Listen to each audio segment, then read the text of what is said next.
আজকে আমি আপনাদের সামনে শবে বারাত উপলক্ষে কিছু আলোচনা করব। আমাদের জন্য দিন শিক্ষক আর দিনের বিষয়ে জানা খুবই জরুরি। দিন যে সমস্ত কোরআন ও হাদিসের মধ্যে আছে ওর অনুসরণ করে চলার নাম হচ্ছে দিন। নিজের মানমানি চলার নাম দিন নয়। এটা ভালো করে বুঝে রেখে দেবেন। আমি যেরকম চলছি, কোরআন হাদিস কি বলছে সেটাকে আমার ফলো করতে হবে। যদি আমি দেখি কি এর মধ্যে কোরআন হাদিসের বিরুদ্ধে আমি চলছি, তখন ওটা আমাকে ছেড়ে দিতে হবে। যদি আমি নিজের মনের ইচ্ছা মতো চলি আর ভাবি কি আমি দিনের কাজ করছি, আমি দিনের প্রতি চলছি, অথচ ওটা না কোরআনের মধ্যে আছে না হাদিসের মধ্যে আছে, তো এর নাম দিন বলা হবে না। একে দিন বলা হবে না। এটা মনের ইচ্ছার মতো চলা হবে। নফসানি খ্বাহিশাত আর মনমানি আর শয়তানি আর নফস পরস্তি হবে। শয়তানের পূজা করা হবে, আল্লাহর পূজা করা হবে না। কিছু কিছু জিনিস আমাদের বড়রা করে এসেছে, কিন্তু ওগুলো না শরীয়তের মধ্যে আছে না কোরআন হাদিসের মধ্যে আছে, তবু আমরা করি আর বলি কি আমরা প্রমাণ দিই কি আমার বাপ দাদারা করে এসেছিল, ওরা কি ভুল পথে ছিল, তাই আমরা করছি। আল্লাহ রসুল সাল্লাল্লাহু আলাইহি ওয়াসাল্লাম যখন মক্কার কাফেরদের বলল কি তোমরা 313টা ঠাকুরকে ছেড়ে দিয়ে এক আল্লাহর পূজা করো, এক আল্লাহর ইবাদত করো, তখন মক্কার কাফেররা বলল ইন্না হাযা লাশাইউন উজাব, ये तो ताज्जुब की बात है, ये तो आश्चर्य কথা कि 313 ঠাকুরকে ছেড়ে এক আল্লাহর ইবাদত কিভাবে করা যায়। আর ওরা এর দলিল কি দিল, এর প্রমাণস্বরূপ कि वजदना अलैहि आबाअना, कि हमने हमारे बाप दादा को ऐसा ही करते पाया। বলছে আমি আমাদের বাপ দাদাদেরকে এমনইভাবে করতে পেয়েছি कि ওরা এমন করে এসেছে তাই আমরা করছি। তো ওর দলিল হলো কি বাপ দাদা। মক্কার কাফেরদের দলিল আর প্রমাণ ওনার বাপ দাদারা করে এসেছে তাই আমরা করছি। আর এখনও কিছু লোক বলে তুমি এরকম করো কেন, বলে আমাদের বড়রা করে এসেছে, বাপ দাদারা করে এসেছে তাই আমরা করছি। তো ওদের প্রমাণ আর কিছু লোক যে এখন বলছে এদের প্রমাণ একই হয়ে গেল। তো এই জন্যে আমার বাপ দাদারা কি করে এসেছে সেটা প্রমাণ নয়, প্রমাণ কোরআন ও হাদিস। আমার দেখতে হবে কোরআন হাদিস কি বলছে। তো শবে বারাত এর বিষয়ে কিছু লোক বলে কি শবে বারাতের কোনো অস্তিত্ব নেই, শবে বারাত নাম কোনো জিনিস নেই। তো এগুলো কারা বলে, যারা গায়ের মুকাল্লিদিয়ত আহলে হাদিস, ওরা একদম ইনকার করে দেয় শবে বারাত কিছু নেই। আর কিছু লোক কে শবে বারাতকে এমনভাবে মানায় লাইলাতুল কদরের থেকেও বেশি ওর মর্যাদা দিয়ে দেয়, এটাও ঠিক নয়। যার যেমন আদায় করার হুকুম দিয়েছে তেমন আদায় করতে হবে। শবে বারাত এই বিষয়ে অনেক হাদিসে আছে, আর অনেক ওলামা সাহাবা তাবেঈন তবে তাবেঈনদের মামুল আছে এই রাতে ইবাদত করার।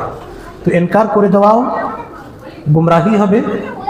আর একে এমনভাবে মানানো বেদাতিরা যেমন মানায়, অনেকে কি করে হালুয়া পুরি বানাচ্ছে, ক্ষীর পুরি বানাচ্ছে, বাড়ির বাইরে মোমবাতি জ্বালাচ্ছে, কেউ বোম ফাটাচ্ছে, কেউ কবরস্থানে লাইট জ্বালাচ্ছে। এগুলো বেদাতিদের কাজ। ওরা নিজের নফসকে খোদা মনে করে নিয়েছে, নিজের নফসের চলাকেই দিন মনে করে নিয়েছে, কিন্তু এটা দিন নয়, এ শরিয়ত নয়। যেমন আছে তেমন করার নাম হচ্ছে শরিয়ত। আল্লাহ রসুল সাল্লাল্লাহু আলাইহি ওয়াসাল্লাম বলেছেন শবে বারাত, আসলে হাদিসের মধ্যে এরকম কোনো শব্দ নেই শবে বারাত। শবের মানে হচ্ছে রাত, আর এই শব্দ ফার্সি শব্দ, আর হাদিস আর কোরআন আরবি শব্দে অবতীর্ণ হয়েছে। আর শব মানে হচ্ছে রাত, ফার্সি শব্দ। বারাত মানে হচ্ছে মুক্তির রাত, মুক্তি, খোলাসা, ছুটকারা, নাজাতের রাত।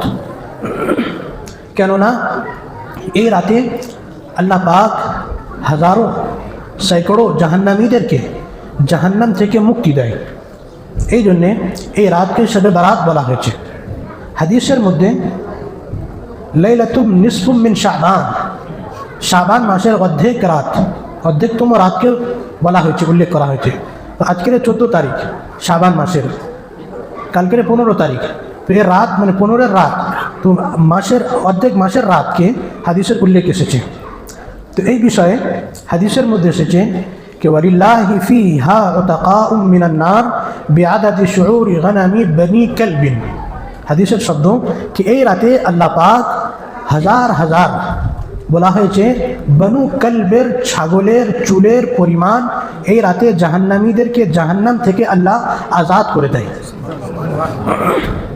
বনু কলব মদিনার গ্রামের একটা গ্রামের গোত্রের আর কবিলার নাম ছিল বনু কলব। ওই লোকেরা ওদের ব্যবসা ছাগল পোষা আর বিক্রি করা। তো এক একজনের কাছে কয়েক হাজার কয়েকশো ছাগল থাকতো। তো ওই গ্রামে প্রচুর ছাগল থাকতো, ওদেরই ওই বিজনেস ছিল ছাগলের। ছাগল যদি হাজার হাজার ছাগল হয় আর ওই ছাগলের পশম কত হবে, কয়েক কোটি পশম হবে। ওই পশমের পরিমাণে আল্লাহ রব্বুল ইজ্জত এই রাতেতে যাদের জাহান্নাম ওয়াজিব হয়ে গিয়েছে তাদেরকে আল্লাহ পাক জাহান্নাম থেকে বার করে জান্নাতে প্রবেশ করে দেয়। তো এই জন্য এই রাত খুবই গুরুত্বপূর্ণ রাত, এই রাত খুবই মহান রাত। আর বলেছে কি এই রাতেতে আল্লাহ পাক সবার গুনাহ মাফ করে দেয়, সবার গুনাহ মাফ করে। যে গুনাহ করেছে আল্লাহর কাছে চাইবে, দোয়া করবে, আল্লাহ মাফ করে দেবে। আল্লাহ পাক এই রাতেতে প্রথম আসমানেতে চলে আসে, যে আসমানটা আমরা দেখছি এই আসমানেতে চলে আসে। আর আল্লাহ এলান করে আলা हल मिन मुस्तगफिरिन फअगफिर ला, है कोई मुझसे माफ़ी तलब करने वाला मैं उसके गुनाहों को माफ़ कर दूंगा। আল্লাহ এলান করে कि কেউ আছে আমার কাছে মাফি আর ক্ষমা চাহনে वाला, আমি তার গুনাহকে মাফ করে দেব। अला हल मिन मुस्तरज़िकिन फअरज़ुक़ ला, कोई है मुझसे रोज़ी मांगने वाला मैं उसे रोज़ी अता करूँगा। যে কেউ আছে আমার কাছে রোজি চাহনে वाला, আমি তার রোজি দান করব। আলা কাদা ও কাদা, বলছে তোমার যে ধরনের যেমন ধরনের পেরেশানি আছে ওই পেরেশানিটা তুমি আজকের আমার কাছে চাও, আমি তোমাকে দান করব। তো আল্লাহ এসে যায় আসমানেতে আমাদের দেওয়ার জন্যে, আর আমরা যদি না নিই তাহলে আমাদের মতো হতভাগা আর কেউ হবে না। আল্লাহ দেওয়ার জন্য এসেছে, কিন্তু আমরা যদি না নিই তাহলে আমাদের মতো মাহরুমুল কিসমত